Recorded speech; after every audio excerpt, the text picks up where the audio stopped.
release that he can't get to.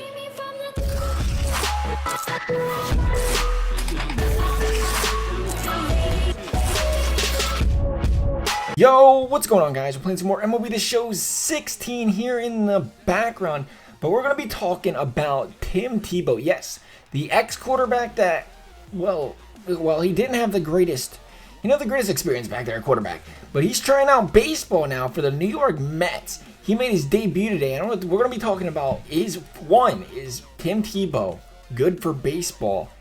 And number two, is Tim Tebow the future of the Mets? First of all, I want to talk about, is Tim Tebow good for baseball? Now, here's the thing. I was really skeptical about it first because I remember how he acted in football when he first came up. Got the whole fancy-looking, no haircut kind of thing. And I was always like, I don't like the way he presents himself kind of deal, right? But at the same time, he seems to be, baseball is more of a reputation thing, I think, or, America's pastime or something. Like, they hold, how to explain it properly, I don't know. MLB players or MLB fans seem to hold their players at more of like a higher respects, like as in being more politically correct and having like a proper demeanor, as in if you watch the NBA or football, these guys are a little bit more outspoken and say more things that you question, but they think of stuff like that.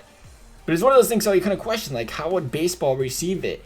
And Tebow came up to the plate today. He came up, correctly. He didn't boast or brag or anything. He came up with like he was taking it seriously. So I was like, you know what? I actually kind of respect that. The fans respected it, obviously. As far as him being good at baseball, and like I said, I think he presented himself properly. But first at bat, struck out. Second at bat, bases loaded, no outs, and he grounded into a double play.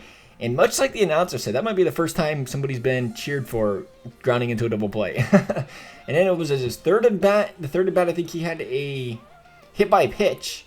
He didn't get mad about that again. Good to see, no overreaction there. Then he got picked off first base. It was not a start for Tebow. And then he struck out the last time. So that brings up the question, is he the future of the Mets? And I want to say no. It's a tough transition. People think they can just go play two sports at one time. I think baseball is the hardest sport to learn. Like, if you didn't grow up playing it, I think if a baseball player wanted to go play football, I think they'd be a lot more obtainable than a football player wanting to go play baseball. Because you talk about how important adjusting is. These guys don't go. You don't see 18-year-old baseball players in the majors for a reason. It's so hard to adjust going from, lower level competition to higher level competition in professional baseball compared to other sports as far as pitchers, strike zones, everything's different, the way people adjust to you. So that being said, unfortunately, I think it'd be really, at Tim Tebow's age, I think it'd be really hard to see him become a starter for the Mets, especially considering he looked a little bit lost out there today. I mean, I'm not going to say completely lost. He took a hit by pitch, so, he knew where the baseball was for an extent. But other than that, I'd like to hear what you guys think about Tim Tebow as well. It's an interesting topic because I think like I said, I think it's great for baseball for the fact that it's bringing more eyes to the game just because they know Tim Tebow is there. You get that, name factor and that gets more people wanting to watch the game. I think that's great for baseball. But other than that, I'd like to know what you guys think about the video. Thanks for watching, and we'll see you next time.